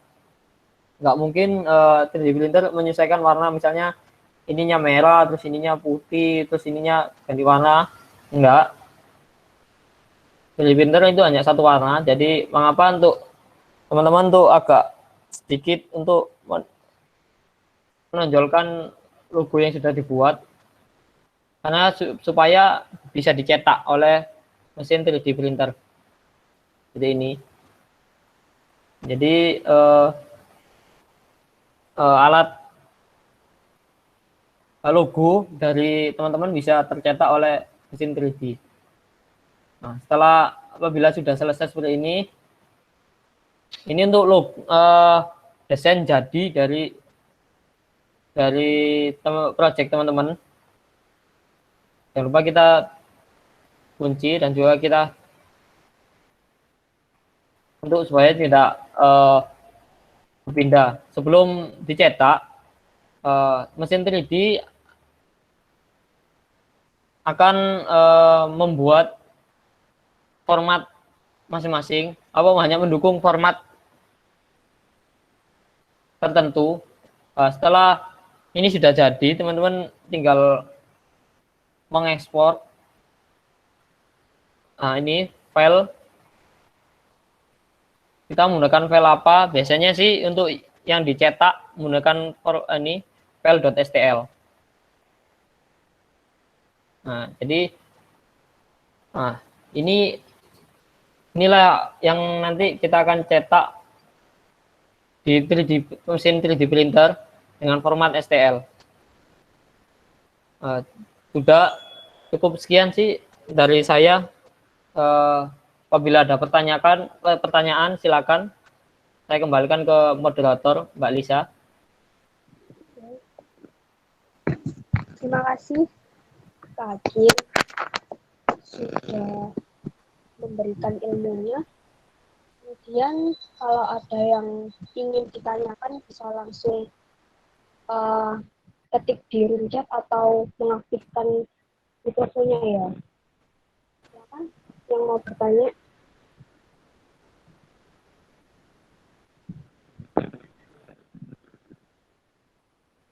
Nah, itu ada pertanyaan dari Lazuardi. Ayo silakan.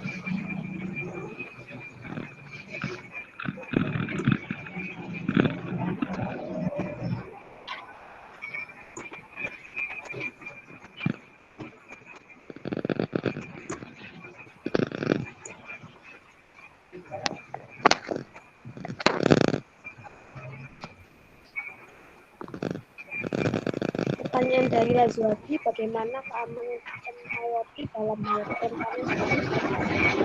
Nah, ini mungkin pertanyaannya ditujukan ke Pak Slamet. Pak Slamet bisa menjawab. Baik. Bagaimana sistem keamanan? Ya, oke. tentunya ini IoT kan bagaimana mengkolek data gitu ya. Jadi bagaimana mendapatkan data Internet of Things. Tentunya tidak hanya sebatas sampai di situ. Next ada kelanjutannya bahwa sistem keamanan data dan lain sebagainya itu diatur oleh webmaster untuk bisa mengamankan data. Jadi nanti juga ada security-nya seperti apa dan lain sebagainya. Ya. Jadi tidak hanya seperti yang saya tunjukkan tadi, alatnya seperti itu, ya, itu hanya untuk mengkolek data dan lain sebagainya, ya. Dan nanti di next kemudian keamanan datanya itu juga akan dipelajari di sistem security-nya, ya.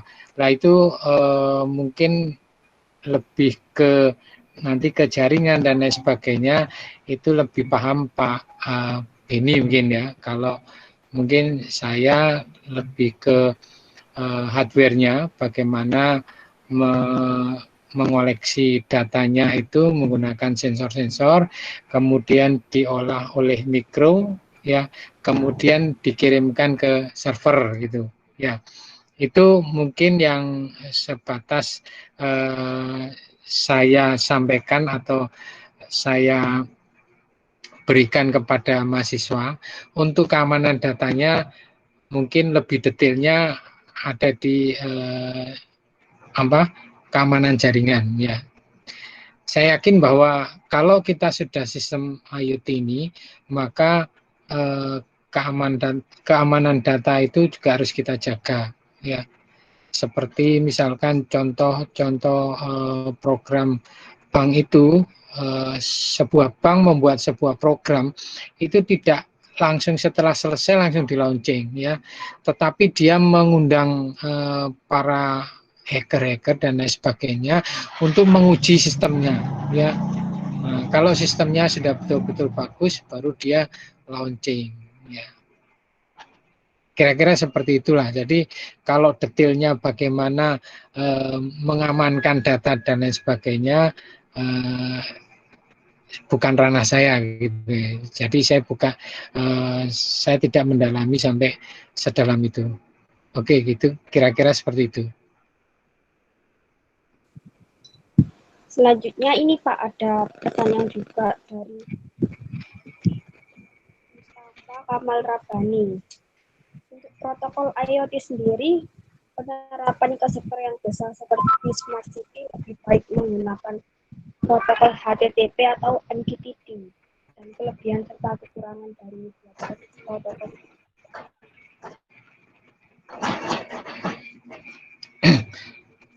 Oke, untuk yang smart city yang lebih besar itu lebih baik menggunakan MQTT, ya, karena dengan menggunakan broker itu dia hanya lintas data saja. Jadi nanti di servernya yang besar itu yang akan menampung data. Jadi nanti controllernya ini, ya, ini hanya melewatkan data saja gitu. Jadi topik-topik yang mau kita akses, misalkan sensor suhu gitu ya, atau mungkin sensor kelembapan atau mungkin yang lain, ya, itu kita menggunakan broker, ya. Jadi nanti bisa diakses oleh siapapun yang dimana dia bisa mengenali topik di brokernya itu, kemudian dia bisa akses datanya. Tentunya tidak seperti itu ya, tadi terhubung dengan bagaimana kamu untuk bisa masuk ke situ, keamanannya seperti apa dan sebagainya. Kalau menggunakan kelebihannya dan kekurangan dari dua protokol itu, ya, HTTP menurut saya agak cukup rumit, ya, cukup rumit untuk mengakses data yang saya tampilkan tadi, data raw datanya. Kemudian kalau pakai JSON ya seperti itu harus parsing datanya cukup rumit ya. Jadi kita raw datanya tadi yang mungkin kalau bisa saya share lagi gitu. Bentar.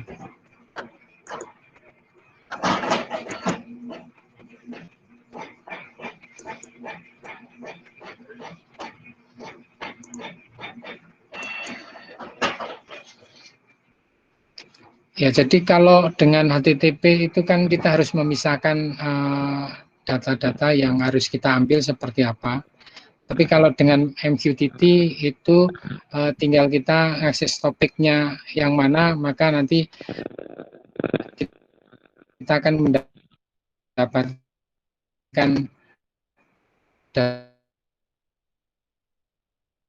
data itu.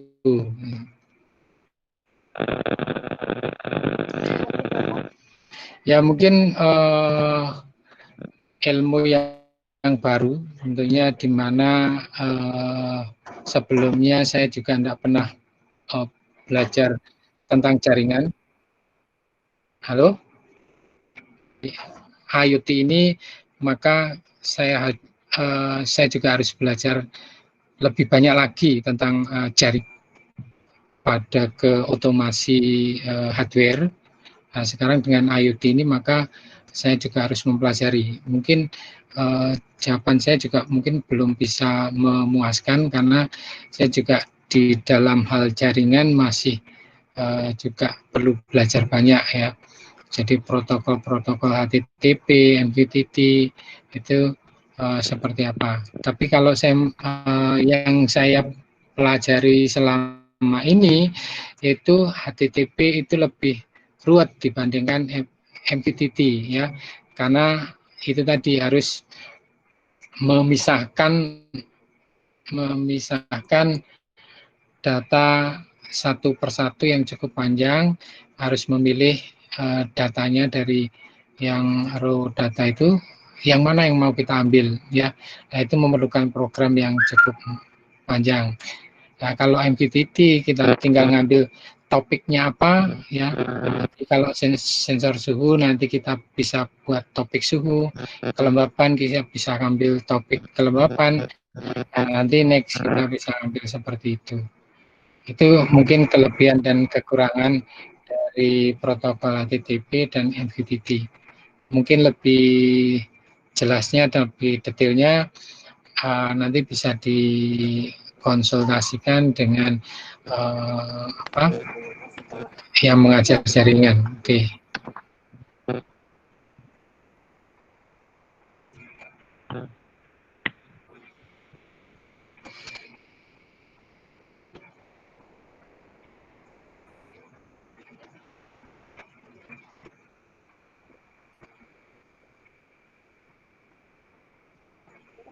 Pertanyaan untuk Pak Hakim.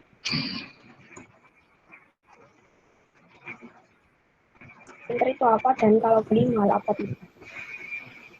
Gimana Kak Lisa, bisa diulang? Gimana Kak Lisa? Bisa diulang?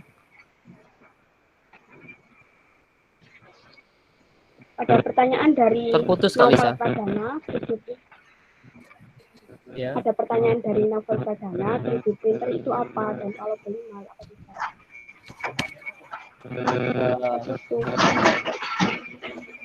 Jadi begini untuk Mas Novel, 3D printer itu sudah. Jadi teman Mas Novel, 3D printer itu lebih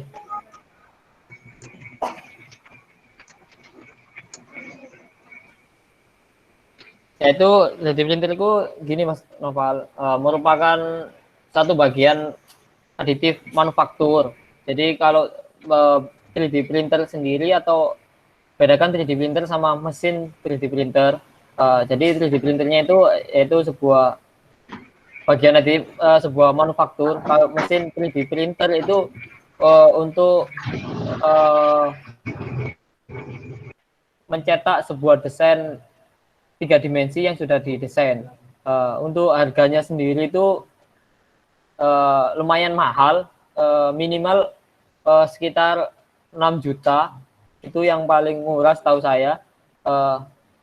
Dan itu hanya bisa mencetak ukuran sekitar, terakhir saya lihat yang di pos itu mencetak kecil sekitar 5 cm kalau nggak salah. Itu harganya itu ya lumayan, 6 juta sampai ke 10 juta bisa ada juga yang lebih cepat sekitar 15 juta, Mas.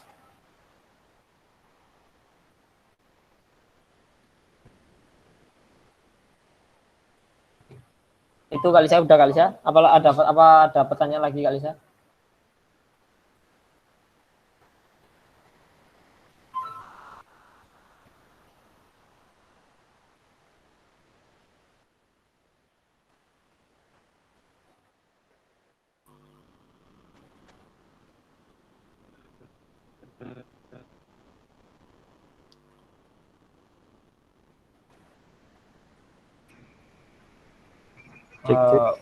Ini Mas Hakim, ya.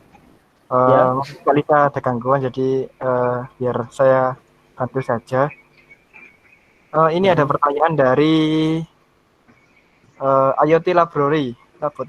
Nah, kalau teknik 3D printer, apakah bisa dibuat untuk mencetak kursi, Kak? Terima kasih. Gitu. Nah, mau silakan dijawab. Saya menjawab, kalau penuh dengan kesabaran, bisa. Itu pun perlu waktu yang bertahun-tahun, Kak.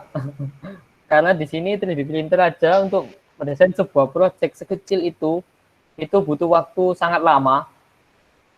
Terakhir saya mencoba desain dan mencetak di PT Bos itu bisa hampir setengah hari aja, itu masih sebagian, Kak. Itu kalau mau coba untuk mencetak sebuah kursi, ya tunggu bertahun-tahun nanti hasilnya. Itu, Kak. Jadi terkendala waktu ya untuk mencetaknya itu. Iya, Kak. Oke, seperti itu dari pertanyaan dari IoT Laboratory. Ini ada pertanyaan lagi nih, Kak. Pertanyaan dari Nyekel Surabaya, dari Rizaludin. Nah, beli di mana, Mas Hakim, untuk 3D printernya? Ini bisa gini, Mas, bisa beli juga itu. Kebetulan Universitas Narotama Fakultas Ilmu Komputer juga sudah bekerja sama dengan, sudah MOU dengan PT Bos. Silakan Mas Darian kalau pengen beli di PT Bos, harganya ya lumayan, kisaran 15 juta. Apabila Mas Darian berminat untuk membeli. Mahal banget ya, kayak untuk sebuah hardware dari 3D printernya. Ya lumayan ya, Mas. Kalau Mas Darian ini kan setahu saya alumni dari sistem komputer, kalau mau beli silakan sumbangsinya juga ke Fakultas Ilmu Komputer, khususnya pada sistem komputer, Mas Darian. Ya, Mas Darian, ya mungkin itu sih jawaban dari Kak Hakim untuk seputar harga dari 3D printer yang mau dibeli. Nah, mungkin dari teman-teman yang lainnya ada pertanyaan lagi. Nah, ini dari Mas Darian, ya nanti tak beliin 2 lagi, Mas. Waduh, ngeri kali. Alhamdulillah. Makasih Mas Darian, ditunggu. Nanti ditunggu ya untuk. Ini ngomong ada Pak Dekan dan juga Pak Selamat, Mas Darian. Makasih banyak. Ya, dari teman-teman mungkin ada pertanyaan lagi. Silakan, masih ada waktu sedikit lagi sih.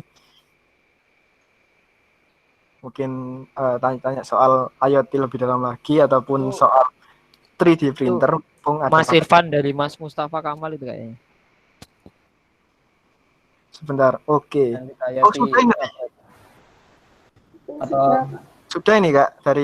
Untuk masalah protokol tadi udah dijawab sih sama Pak Selamat. Kemudian dijawab lagi, dibantu dijawab sama teman-teman dari IoT Laboratory, perwakilan mungkin ini, Mas Nur Arifin mungkin ini yang menjawab. Monggo Mas Nur Arifin mungkin bisa menambah sedikit sih masalah soal protokol tadi.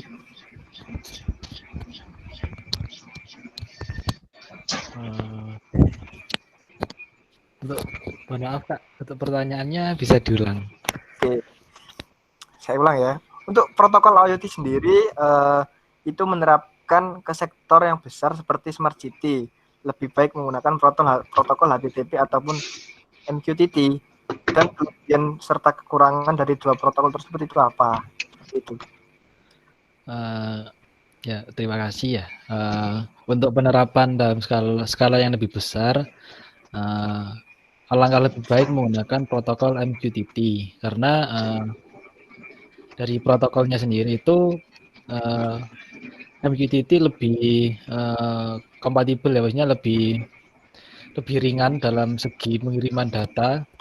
Jadi untuk MQTT sendiri itu sebenarnya dikhususkan untuk pengiriman data atau komunikasi antar mesin. Nah, Smart City pasti lokasinya ada cakupannya luas ya. Jadi CCTV kemudian sensor-sensornya juga ada di jalanan. Nah itu untuk penerapannya lebih baik menggunakan protokol MQTT. Jadi nanti dari sensor-sensor yang ada di jalan ataupun lalu lintas tinggal dikirimkan ke dalam broker, kemudian dari pihak command center yang ada di kepolisian itu nanti bisa memberikan sebuah kontrol atau perintah eksekusi. Contohnya traffic light itu harus bekerja seperti apa, apakah dipercepat atau diperlambat seperti itu. Jadi dari teknologi IoT juga nanti bisa dikembangkan di computer vision. Jadi banyak pengembangannya lah nanti kalau kita belajar mulai dari IoT itu. Saya pikir cukup Mas. Terima kasih. Seperti itu dari jawaban sih dari teman-teman IoT Laboratory, yaitu IDIoT, komunitas dari Universitas Nusantara Surabaya. Mungkin bisa menjawab pertanyaan dari Kak Mustafa atau Kamal Robbani tadi. Oke, karena waktu yang menginjak semakin malam dan teman-teman sudah menyimak dari tadi. Nah, terima kasih sudah mau menyempatkan waktunya untuk hadir dalam kupas tuntas kali ini, yaitu kupas tuntas Internet of Things. Terima kasih juga untuk pemateri yang setelah hadir, Pak Slamet Minardi selaku Kaprodi Sistem Komputer. Terima kasih Pak. Kemudian ada Mas Muhammad Husnul Hakim dari mahasiswa Sistem Komputer Universitas Narotama Surabaya. Terima kasih. Sama-sama Mas. Berbagi sedikit ilmunya. Saya yakin Mas Hakim ini banyak kali ilmunya. Mungkin ini secuil ilmu yang dibagikan untuk teman-teman yang ada di sini. Iya, makasih. Kebetulan ini saya juga masih mencoba untuk belajar selain 3D printer, belajar mesin CNC juga, desain cetak gitu. Ya kan, itu mungkin hal baru lagi bagi teman-teman, apalagi bagi saya juga. Oke, ya, terima kasih. Jika ingin gabung juga bisa kunjungi situs dari Sistem Komputer juga, bisa join. Nah, itu tuh. Ya, untuk teman-teman yang ingin kuliah di Universitas Narotama, khususnya di Fakultas Ilmu Komputer, nanti bisa melakukan daftar di pmb.narotama.ac.id. Nah, itu bisa untuk daftar di Universitas Narotama dan menjadi bagian dari kami semuanya di sini. Oke, mungkin teman-teman bisa subscribe YouTube-nya di Belinda Narotama ataupun di follow Instagram di BEM FIK Narotama. Untuk lebih update mengenai seputar acara-acara keren lainnya yang akan diselenggarakan ke depannya. Oke, terima kasih teman-teman sudah menghadiri acara kali ini. Selamat malam, saya akhiri, kurang lebihnya mohon maaf. Assalamualaikum warahmatullahi wabarakatuh. Waalaikumsalam warahmatullahi wabarakatuh. Terima kasih. Sama-sama.